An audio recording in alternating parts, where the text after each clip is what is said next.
We have a brand new gold game film with Frank Holmes. He's up next.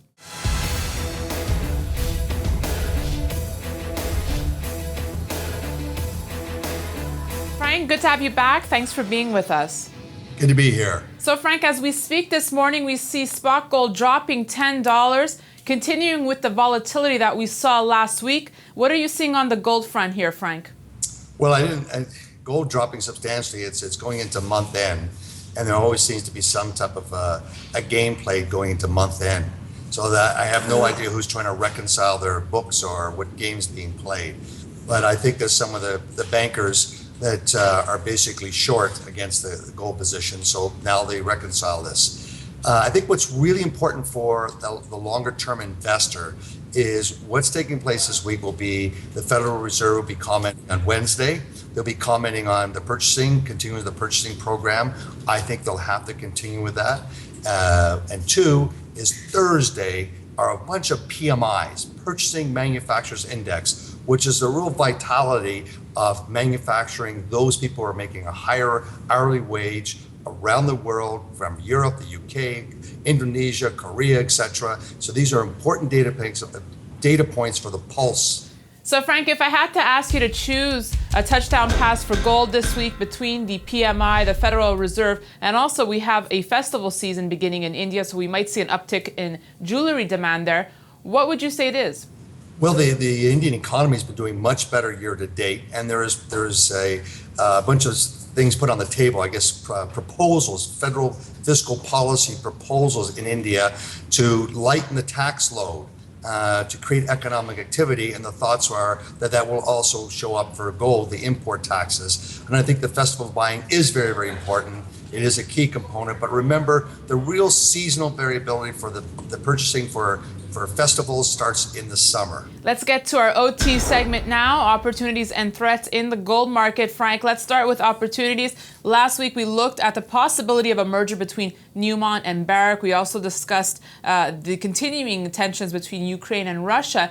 And finally, one thing I'd like to bring up with you is a study put out by Ian Williams. He's the CEO of Charteris Treasury Portfolio Managers, which looked at the GOFO rates, and he found that gold is now at a multi-year low. Is there an opportunity here, Frank?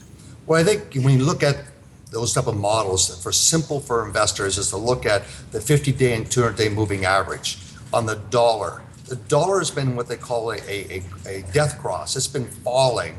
And it's been falling since last fall. And gold, interesting enough, turned up March 21st. Since then, we've had short-term volatility, but the overall secular trend for the dollar remains down and for gold remains up. That's what's important for investors. Frank, let's look at the threat side now. One being that China recently added Beijing as its third mainland gold import point. Could this mean more secret imports into China? Would we have real figures? Could this be a threat? Well, I think the threat with Beijing is that you won't have as much transparency, and so how much is really being bought by the retail investor versus the government purchasing.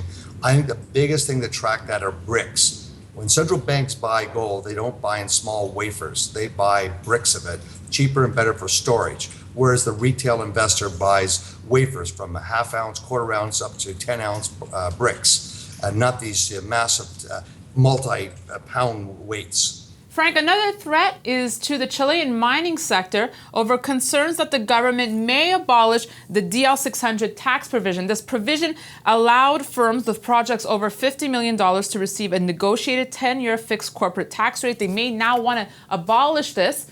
This obviously could be a big threat to Chile, obviously a very big mining hub, right, Frank? This means, as a very simple, money is like ducks on a pond. You clap your hands and the ducks fly away.